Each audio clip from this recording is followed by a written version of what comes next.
ಸುವರ್ಣ ನ್ಯೂಸ್ನ ವಿಶೇಷ ಕಾರ್ಯಕ್ರಮಕ್ಕೆ ಸ್ವಾಗತ. ನಾನು ಉಮರ್ ಫಾರೂಕ್. ಅದೊಂದು ಕಾಲ ಇತ್ತು.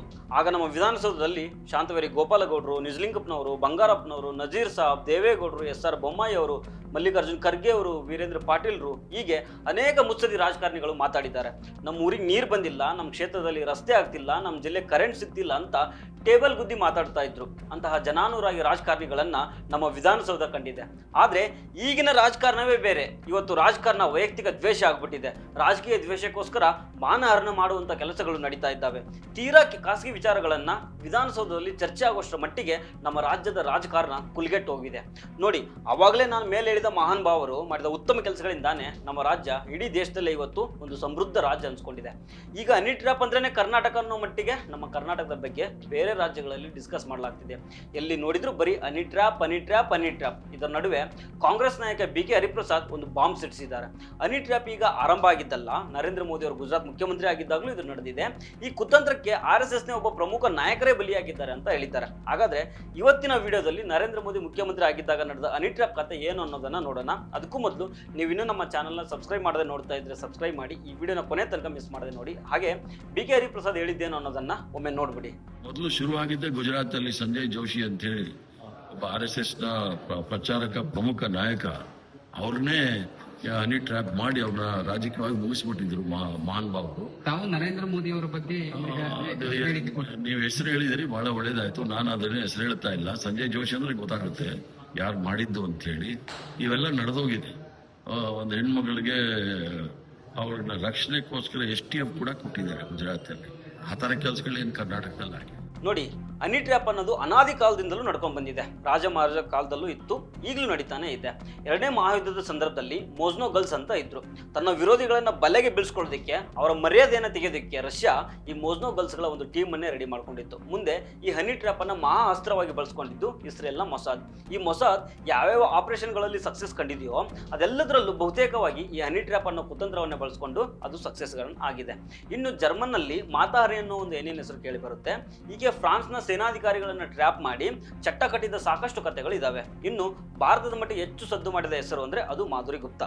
ಇವರು ಒಬ್ಬ ಹೆಂಗಸಾದ್ರೂ ಇವರೇ ಹನಿ ಟ್ರ್ಯಾಪ್ ಬಲೆಗೆ ಬಿದ್ದು ಪಾಕಿಸ್ತಾನಿಗೆ ಸಹಾಯ ಮಾಡಿರ್ತಾರೆ ಅನ್ನೋ ಆರೋಪ ಕೇಳಿ ಬಂದಿತ್ತು. ಇದಕ್ಕಾಗಿ ಇವರಿಗೆ 3 ವರ್ಷ ಜೈಲು ಶಿಕ್ಷೆ ಕೂಡ ಆಗಿತ್ತು. ಈಗ ಬೇಲ್ ಮೇಲೆ ಹೊರಗಡೆ ಇದ್ದಾರೆ, ಅದು ಬೇರೆ ಮಾತ್ಬಿಡಿ. ಒಟ್ನಲ್ಲಿ ಈ ಹನಿ ಟ್ರ್ಯಾಪ್ ಅನ್ನೋದು ನೋಡೋದಕ್ಕೆ ಜೇನಿನ ತರ ಸಿಹಿ ಹಂಚಿದ್ರು ಇದು ಒಂಥರ ಹಾವಿನ ವಿಷಯಕ್ಕಿಂತಲೂ ಡೇಂಜರ್. ಸಾಮಾನ್ಯವಾಗಿ ಜಗತ್ತಿನ ಬಹುತೇಕ ಗಂಡಸರ ವೀಕ್ನೆಸ್ ಏನು ಅನ್ನೋ ಪ್ರಶ್ನೆ ಬಂದಾಗ ಅದಕ್ಕೆ ಉತ್ತರ ಹೆಣ್ಣು ಅಂತ ಬಂದೇ ಬರುತ್ತೆ. ಹೀಗಾಗಿ ಯಾರೊಬ್ಬ ವ್ಯಕ್ತಿ ಬೆಳೆದು ನಿಂತಿದ್ದಾನೆ ಅಥವಾ ಅವನ ಮೇಲೆ ದ್ವೇಷ ಇದ್ದಾಗ ಹುಡುಗಿಯರನ್ನ ಕಳಿಸ್ತಾರೆ, ಖಾಸಗಿ ಕ್ಷಣಗಳನ್ನ ರೆಕಾರ್ಡ್ ಮಾಡ್ಕೊಳ್ತಾರೆ, ಆಮೇಲೆ ಮರ್ಯಾದೆ ತೆಗೆಯೋ ಕೆಲಸಗಳು ನಡೀತವೆ. ಸದ್ಯಕ್ಕೆ ಇದೇ ಹನಿ ಟ್ರ್ಯಾಪ್ ಆಗೋಗಿದೆ. ನಮ್ಮ ರಾಜ್ಯದಲ್ಲಿ ಇದು ಸುದ್ದಿಗೆ ಬಂದಿದ್ದು ರಮೇಶ್ ಜಾರಕಿಹೊಳಿ ಅವರ ವಿಚಾರದಲ್ಲಿ. ಆದ್ರೆ ದೇಶದಲ್ಲಿ ಇದು ಸುದ್ದಿಗೆ ಬಂದಿದ್ದು ಗುಜರಾತ್ನಲ್ಲಿ, ಅದು ನರೇಂದ್ರ ಮೋದಿ ಅವರು ಮುಖ್ಯಮಂತ್ರಿ ಆಗಿದ್ದಾಗ. ಇಲ್ಲೊಂದು ಫೋಟೋ ತೋರಿಸ್ತಾ ಇದ್ದೀನಿ ನೋಡಿ, ಸರಿಯಾಗಿ ನೋಡಿ. ಬಹುತೇಕ ಜನರಿಗೆ, ಅದರಲ್ಲೂ ಇವತ್ತಿನ ಜನರೇಷನ್ ಜನರಿಗೆ ಈ ಮುಖ ಪರಿಚಯ ಅಷ್ಟಾಗಿ ಇರೋದಿಲ್ಲ ಅನ್ಕೋತೀನಿ. ಇವರ ಹೆಸರು ಸಂಜಯ್ ವಿನಾಯಕ್ ಜೋಶಿ. ಒಂದ್ ಕಾಲದಲ್ಲಿ ಅಂದ್ರೆ 1990ರಿಂದ 2005ರವರೆಗೆ RSS ಮತ್ತು BJPಯ ಬಲಾಢ್ಯ ನಾಯಕರಾಗಿರ್ತಾರೆ. ಇವರು ಎಂತಹ ವ್ಯಕ್ತಿ ಅನ್ನೋದನ್ನ ಒಂದೇ ಮಾತಿನಲ್ಲಿ ಹೇಳೋದಾದ್ರೆ ನರೇಂದ್ರ ಮೋದಿಗೆ ಸರಿ ಸಮಾನದ ವ್ಯಕ್ತಿ ಈ ಸಂಜಯ್ ಜೋಶಿ. ತುಂಬಾ ಅಂದ್ರೆ ತುಂಬಾ ಪವರ್ಫುಲ್. ಹುಟ್ಟಿದ್ದು ನಾಗ್ಪುರದಲ್ಲಿ. ಇಂಜಿನಿಯರಿಂಗ್ ಓದ್ತಾ ಇರಬೇಕಾದ್ರೇನೆ ಅರ್ಧಕ್ಕೆ ಬಿಟ್ಟು RSS ಸೇರ್ಕೋತಾರೆ. ಅದಾದ್ಮೇಲೆ 1990ರ ಆಸ್ಪಾಸ್ನಲ್ಲಿ BJP ನಾಯಕನಾಗಿ ಗುರುತಿಸ್ಕೊಂಡು ಮಹಾರಾಷ್ಟ್ರದಿಂದ ಗುಜರಾತ್ಗೆ ಬರ್ತಾರೆ. ಗುಜರಾತ್ನಲ್ಲಿ ಅದೆಷ್ಟರ ಮಟ್ಟಿಗೆ ಪವರ್ಫುಲ್ ಪರ್ಸನ್ ಆಗಿ ಗುರುತಿಸ್ಕೊಳ್ತಾರೆ ಅಂದ್ರೆ ಸಡನ್ ಆಗಿ ನರೇಂದ್ರ ಮೋದಿಗೆ ಸಮಾನವಾಗಿ ಬೆಳೆದು ನಿಂತ್ಕೊಳ್ತಾರೆ. ಗುಜರಾತ್ನಲ್ಲಿ BJP ಸಂಘಟನಾ ಕಾರ್ಯದರ್ಶಿ ಆಗ್ತಾರೆ. ಅದಾದ್ಮೇಲೆ 2001ರಿಂದ 2005ರವರೆಗೆ BJPಯ ರಾಷ್ಟ್ರೀಯ ಕಾರ್ಯಕಾರಿಣಿ ಸದಸ್ಯರು ಕೂಡ ಆಗಿರ್ತಾರೆ. ಒಟ್ಟಿನಲ್ಲಿ ಹೇಳೋದಾದ್ರೆ BJPಯಲ್ಲಿ ನರೇಂದ್ರ ಮೋದಿಗೆ ಕಾಂಪಿಟೇಟರ್ ಆಗಿರ್ತಾರೆ. ಮೋಹನ್ ಭಾಗವತ್ರಿಂದ ಹಿಡಿದು ಅಡ್ವಾನಿ ವಾಜಪೇಯಿ ಅವ್ರಿಗೂ ಕೂಡ ಪರಮಾಪ್ತರಾಗಿರ್ತಾರೆ. ಇವರೇನು 5 ವರ್ಷ BJP ರಾಷ್ಟ್ರೀಯ ಸಂಘಟನಾ ಕಾರ್ಯದರ್ಶಿ ಆಗಿರ್ತಾರಲ್ಲ 2001ರಿಂದ 2005, ಈ ಟೈಮಲ್ಲಿ ಹಿಮಾಚಲ ಪ್ರದೇಶ, ಮಧ್ಯಪ್ರದೇಶ ಸೇರಿದಂತೆ ಒಟ್ಟು 9 ರಾಜ್ಯಗಳನ್ನ BJP ಗೆದ್ದಿರ್ತದೆ. ಸಂಜಯ್ ಜೋಶಿ ಅಧಿಕಾರ ಹಿಡಿದ ದಿನಗಳು BJP ಪಾಲಿಗೆ ಒಂದು ರೀತಿ ಸುವರ್ಣ ಯುಗ ಅಂತಾನೆ ಹೇಳ್ಬೋದು. ಅಂತಹ ಸಂಘಟನೆ ಸಾಮರ್ಥ್ಯ ಇವರಿಗೆ ಇರುತ್ತೆ. ಈಗ ನಿಮ್ಗೊಂದು ಪ್ರಶ್ನೆ ಬರ್ಬೋದು, ಇಷ್ಟೆಲ್ಲ ಪವರ್ಫುಲ್ ಆಗಿದ್ದ ಸಂಜಯ್ ಜೋಶಿ ಈಗ ಯಾಕೆ ಸುದ್ದಿಯಲ್ಲಿ ಇಲ್ಲ? ಕನಿಷ್ಠ ಅವ್ರ ಹೆಸರು ಕೂಡ ಎಲ್ಲೂ ಕೇಳಿ ಬರೋದಿಲ್ವಲ್ಲ ಯಾಕೆ ಅನ್ನೋ ಪ್ರಶ್ನೆಗಳು ನಿಮಗೆ ಮೂಡಿರ್ಬೋದು. ಅದಕ್ಕಿರೋ ಒಂದೇ ಒಂದು ಉತ್ತರ ನರೇಂದ್ರ ಮೋದಿ. ನೋಡಿ, ಸಂಜಯ್ ಜೋಶಿ ಒಂದ್ ಕಡೆ ಅಸಾಮಾನ್ಯ ವ್ಯಕ್ತಿಯಾಗಿ ಬೆಳೀತಾ ಇರ್ತಾರೆ, ರಾಷ್ಟ್ರ ರಾಜಕಾರಣದಲ್ಲಿ BJP ನಾಯಕನಾಗಿ ಬೆಳೆದಿರ್ತಾರೆ. ಇನ್ನೊಂದು ಕಡೆ ನರೇಂದ್ರ ಮೋದಿ ಅವರು ಗುಜರಾತ್ ಮುಖ್ಯಮಂತ್ರಿ ಆಗಿರ್ತಾರೆ. ಹೀಗಾಗಿ ಇಬ್ಬರ ಮಧ್ಯೆ ಭಾರಿ ಕಾಂಪಿಟೇಷನ್ ಇರುತ್ತೆ. ಪ್ರತಿಯೊಂದು ವಿಚಾರದಲ್ಲೂ ಇಬ್ಬರ ಮಧ್ಯೆ ತಿಕ್ಕಾಟ ನಡೀತಾನೆ ಇರುತ್ತೆ. ಈ ತಿಕ್ಕಾಟ ದ್ವೇಷಕ್ಕೆ ತಿರುಗುತ್ತೆ. ಅದ್ಯಾವ ಮಟ್ಟಿಗೆ ಇಬ್ಬರ ಮಧ್ಯೆ ದ್ವೇಷ ಇರುತ್ತೆ ಅಂದ್ರೆ ಒಂದು ಉದಾಹರಣೆ ಕೊಡ್ತೀನಿ ನೋಡಿ. 2012ರಲ್ಲಿ ಬಿಜೆಪಿ ಕಾರ್ಯಕಾರಿಣಿ ಸಭೆ ಮುಂಬೈನಲ್ಲಿ ನಡೀತಾ ಇರುತ್ತೆ. 2014ರಲ್ಲಿ MP ಎಲೆಕ್ಷನ್ ಇದ್ದಿದ್ದರಿಂದ ಇದು ತುಂಬಾ ಹೈ ವೋಲ್ಟೇಜ್ ಮೀಟಿಂಗ್ ಆಗಿರುತ್ತೆ. ಈ ಮೀಟಿಂಗ್ ನಲ್ಲಿ ಅವತ್ತಿನ ಬಿಜೆಪಿಯ ಘಟಾನುಘಟಿ ನಾಯಕರೆಲ್ಲ ಭಾಗವಹಿಸಿರ್ತಾರೆ. ಈ ಮೀಟಿಂಗ್ಗೆ ಅವತ್ತಿನ ಗುಜರಾತ್ CM ನರೇಂದ್ರ ಮೋದಿ ಕೂಡ ಬರೋರಿರ್ತಾರೆ. ಆದ್ರೆ ನಾನು ಈ ಮೀಟಿಂಗ್ಗೆ ಬರ್ಬೇಕಂದ್ರೆ ಯಾವುದೇ ಕಾರಣಕ್ಕೂ ಸಂಜಯ್ ಜೋಶಿ ಬರಬಾರ್ದು ಅಂತ ಹಠ ಹಿಡಿತಾರೆ. ಅದು ಹೆಂಗಂತಂದ್ರೆ, ಈ ಚಿಕ್ಕ ಮಕ್ಕಳೆಲ್ಲ ಹಠ ಹಿಡಿತಾರಲ್ಲ, ನಂಗೆ ಅದು ಕೊಡ್ಸ್ಲಿಲ್ಲ ಅಂದ್ರೆ ಊಟ ಮಾಡೋದಿಲ್ಲ, ಇದು ಕೊಡ್ಸ್ಲಿಲ್ಲ ಅಂದ್ರೆ ನಿದ್ದೆ ಮಾಡೋದಿಲ್ಲ ಅಂತ ಹಠ ಹಿಡ್ಕೊಂಡು ಕೂರ್ತಾವಲ್ಲ ಮಕ್ಕಳು, ಆ ರೀತಿ ನರೇಂದ್ರ ಮೋದಿ ಅವರು ಹಠ ಹಿಡಿತಾರೆ. ಒಂದ್ ವೇಳೆ ಈ ಮೀಟಿಂಗ್ಗೆ ಸಂಜಯ್ ಜೋಶಿ ಬಂದ್ರೆ ನಾನು ಬರೋದೇ ಇಲ್ಲ ಅಂತ ಕಡ್ಡಿ ತುಂಡಾಗೋ ರೀತಿ ಹೇಳ್ಬಿಡ್ತಾರೆ. ಆಗ ಇವ್ರ ಒತ್ತಡಕ್ಕೆ ಬಿಜೆಪಿ ಹೈಕಮಾಂಡ್ ಮನೀತದೆ. ಅವತ್ತಿನ ಬಿಜೆಪಿ ಅಧ್ಯಕ್ಷರಾಗಿದ್ದ ನಿತಿನ್ ಗಡ್ಕರಿ ಅವರು ಸಂಜಯ್ ಜೋಶಿ ಅವರನ್ನ ಮೀಟಿಂಗ್ ಇಂದ ದೂರ ಇಡ್ತಾರೆ. ಇದರಿಂದ ಬೇಸರ ಮಾಡಿಕೊಳ್ಳೋ ಸಂಜಯ್ ಜೋಶಿ ಬಿಜೆಪಿ ಪಕ್ಷಕ್ಕೆ ರಾಜೀನಾಮೆಯನ್ನ ಕೊಡ್ತಾರೆ. ಇದೆಲ್ಲ ಆಗಿದ್ದು 2012ರಲ್ಲಿ. ಆದ್ರೆ 2005ರಲ್ಲಿ ಸಂಜಯ್ ಜೋಶಿ ಅವರ ಜಂಗವಲ ಹುಡುಗಿ ಹೋಗುವಂತ ಘಟನೆ ಒಂದು ನಡೆದು ಬಿಡುತ್ತೆ. ವಿಷಯ ಏನಂತಂದ್ರೆ, ಸಂಜಯ್ ಜೋಶಿ ಅವರಿಗೆ ಅಧಿಕಾರದ ಹಂಬಲ ಇರೋದಿಲ್ಲ. 1990ರಲ್ಲಿ ನಾಗ್ಪುರದ ಎಲೆಕ್ಷನ್ ಅಲ್ಲಿ ಕಂಟೆಸ್ಟ್ ಮಾಡೋದಕ್ಕೆ ಬಯಸಿರ್ತಾರೆ, ಆದ್ರೆ ಪಾರ್ಟಿ ಟಿಕೆಟ್ ಸಿಕ್ಕಿರೋದಿಲ್ಲ.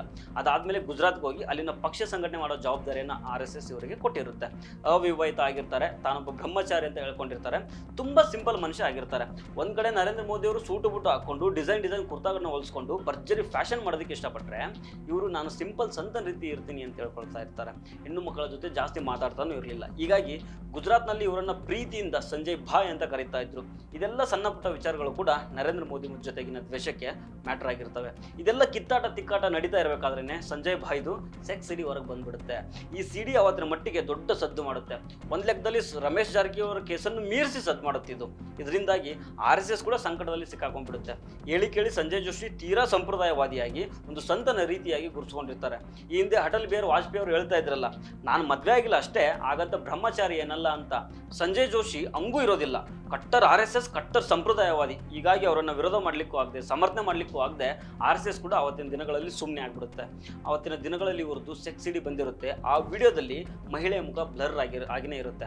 ಅದು ಯಾರು ಅಂತ ತುಂಬಾ ಜನಕ್ಕೆ ಇನ್ನೂ ಕ್ಲಾರಿಟಿ ಸಿಕ್ಕಿಲ್ಲ. ಆದ್ರೆ ವಿಡಿಯೋದಲ್ಲಿ ಸಂಜಯ್ ಜೋಶಿ ಇದ್ದಾರೆ ಅಂತ ವ್ಯಾಪಕವಾಗಿ ಪ್ರಚಾರ ಮಾಡಲಾಗುತ್ತೆ. ನಂತರ ಇದರ ಬಗ್ಗೆ ತನಿಖೆ ನಡೆಯುತ್ತೆ. ಪೊಲೀಸರು ಸಂಜಯ್ ಜೋಶಿಗೆ ಕ್ಲೀನ್ ಚಿಟ್ ಅನ್ನು ಕೊಡ್ತಾರೆ. ಆದ್ರೆ ಈ ಹನಿ ಟ್ರ್ಯಾಪ್ ಹಗರಣ ಏನ್ ನಡೀತಲ್ಲ, ಆ ವಿಡಿಯೋನ ಮಾಧ್ಯಮಗಳಿಗೆ ಕೊಟ್ಟಿದ್ದು ಯಾರೋ ಒಬ್ಬ ಬಿಜೆಪಿ ನಾಯಕನೇ ಅನ್ನೋ ವಿಚಾರ ಅವತ್ತು ದೊಡ್ಡ ಮಟ್ಟದಲ್ಲಿ ಸುದ್ದಿಯಾಗಿತ್ತು. ಉಮಾ ಭಾರತಿ ಅವರ ಹೆಸರು ಕೂಡ ಈ ಹಗರಣದಲ್ಲಿ ಕೇಳಿ ಬಂದಿತ್ತು.